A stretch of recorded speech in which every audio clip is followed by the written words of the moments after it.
There's something about not taking your phone out of your pocket to look at the time. It just feels more gentlemanly, classy. Guess I'm a little bit old school when it comes to time. I've been into watches for a very long time. How they look, feel, from old to new, how they're made. These things can be so intricate, as well as super delicate or built like a tank. I find it interesting what they represent for each individual, the stories behind the watches that people buy. This is such a classic picture of the Rolex Submariner. And let's be real, they just look amazing. That's why I think a watch is a man essential. So today I'll be sharing with you the stories behind some of my watches and talk about my little watch collection. Obviously, this is all very subjective. By no means I'm gonna pretend that what I own or what I'm gonna be talking about is the best. You like what you like, my friend, and that's how it should be. All the watches I'm gonna show you today, I use all of them. They're all daily drivers. I don't baby my watches. I think that these things are meant to be worn, and I love them all with great passion. This is why it kind of made it super hard for me to choose a watch in the morning. I'm fortunate enough that I could have a great selection of watches, so I decided that this role lives at the bank. Every 3 to 4 months, I pick one and I just wear the hell out of it every day. The first watch I got when I started my collection, I know it's a fashion brand, but it's a little quartz Gucci. I really liked it because of the, well, fake diamond markers. It's not that obvious that it's a Gucci other than that little sign. There's like a G in the back, but it's black on black. You can't really see it. The bracelet is super comfortable. This watch I bought for my 5th year anniversary of my tattoo studio. I got it engraved. 5-year private tattoo. Actually, my girlfriend at the time, she offered me a black on black Nixon. Couldn't even read the time on it. If you're offering a watch to your boyfriend or your husband, buy something that you know that they like, not something that you like. Anyway, she got me that watch and I needed to get the bracelet adjusted. And when I went to the jewelry store to do that, I saw this thing and I fell in love right away. So I decided I was gonna buy it. Bro, she was pissed off.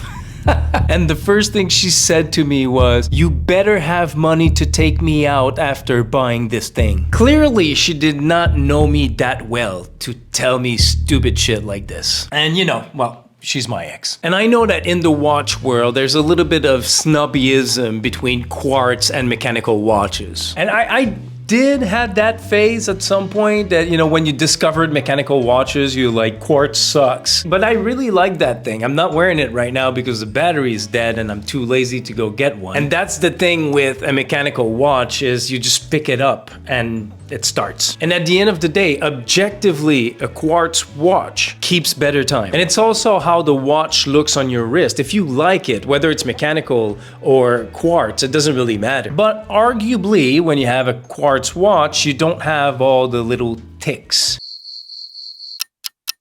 You don't have the manual winding. You don't have the weight of the watch.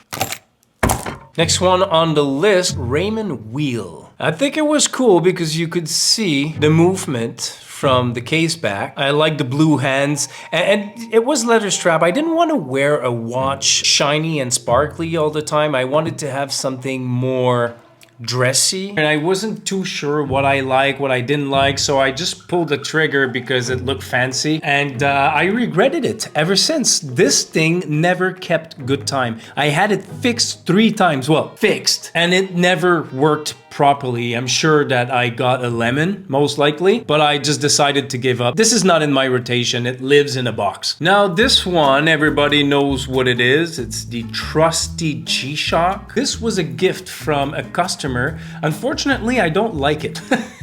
I mean, I'm not gonna throw it out or give it away because it was a gift. So it just lives in a room as a clock. I'm not a big fan on black watches for some reason. The next one, if you're a watch geek, you probably know what that is. This is an IWC Mark 18. IWC stands for International Watch Company. The Mark 18 was born in 2016, but it was discontinued in early 2023. This watch was made after its predecessor, the Mark 11, created in 1948, which were made for pilots, hence this little plain here in the back. That was the reason for the big numerals and the big crown. So it was easier for them while piloting their jets. Just glimpse at the wrist really quick. They could see the time easily. Also, back in the days, this crown was much bigger, so you could easily change the time with gloves on. I geek over the smallest thing. I love the sword needles, the matte black and the numerals with the white dial. Is it silver or white? I see it white, but I think it has a little bit of silver. It's just super clean and legible. The small date too.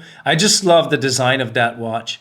And I like the orange part of the strap, but we'd never see it. It's the part on your wrist. I just love it. And this thing is an absolute strap monster.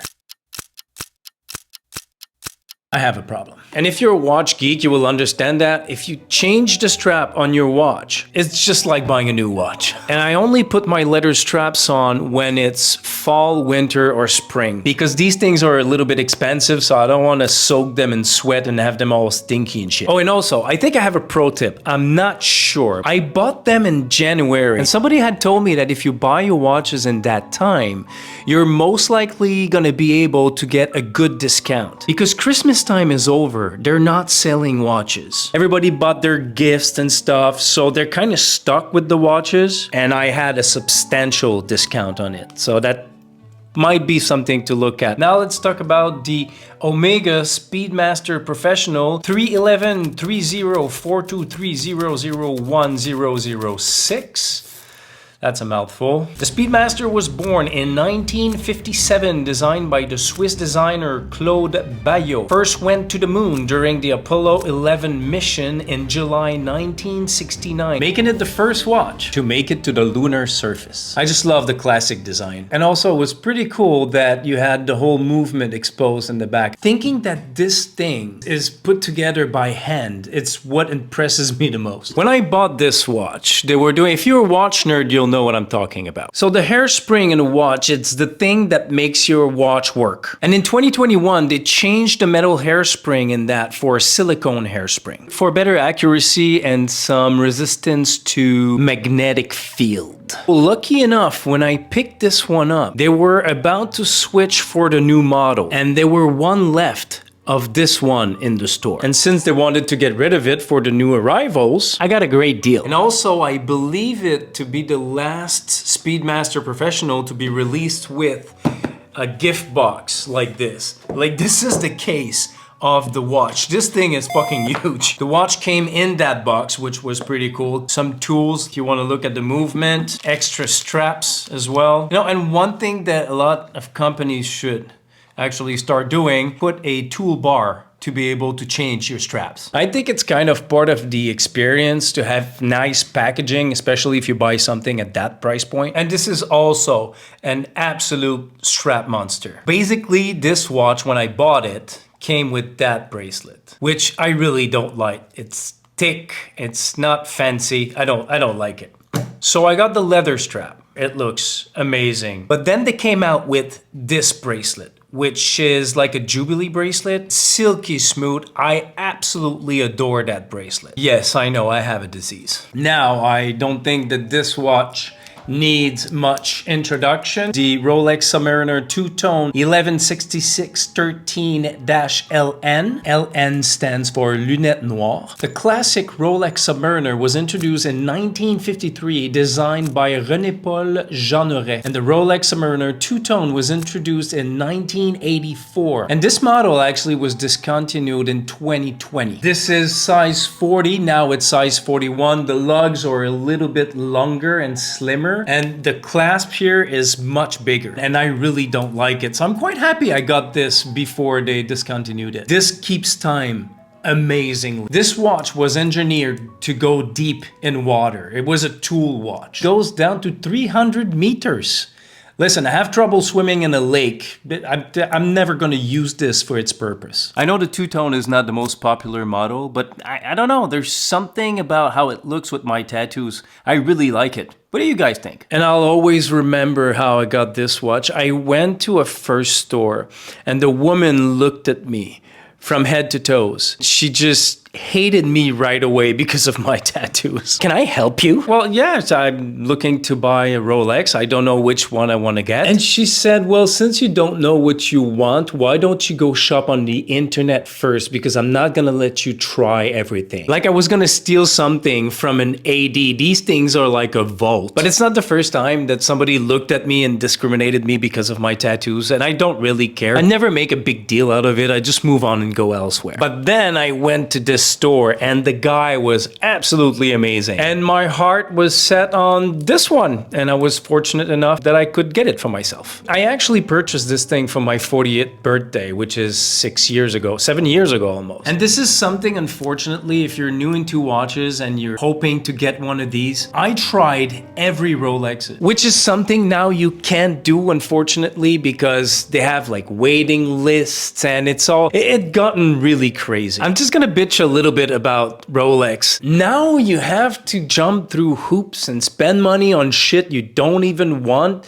just to be allowed to buy it. How f***ed up is this? They were able to make you feel like you are lucky that they're letting you give them money for this overpriced adult toy. And this is all the brands, but all the luxury brands. I went to this Cartier AD not too long ago because I wanted to try the Jump Hour tank. Beautiful watch. I love the design. The woman told me it was a private collection, that if I wanted to apply for it, I needed to make a video trying to convince them why I should be allowed to buy this watch. Like, seriously, you really think I'm gonna try to convince you to sell me a thing? No, there's no chance. And often I'm asked with those kind of watches, like if I'm scared to wear it. No, not at all. There's like a bunch of scratch everywhere and gunk. You buy these things to appreciate them. Like, I'm not gonna pay that much money for something and not to use it. That's just not possible. And now, the last watch I got actually a week ago. It's a G-Shock, but it has a little bit, I think it's like an homage to the Royal Oak from Audemars Piguet. Before you say, hey, it's a ladies' watch. Yes, it's a ladies' watch,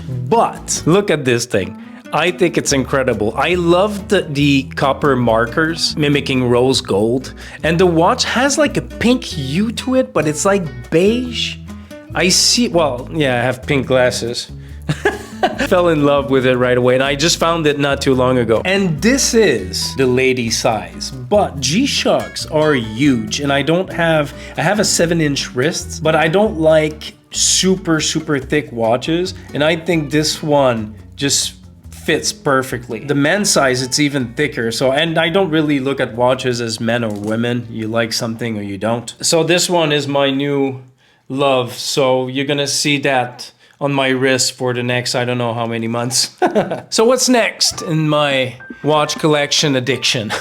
The foundation of my collection is classics, and I still need to find a GMT. I just don't know which one I'm gonna get. I was looking at the Reverso from Jaeger-LeCoultre.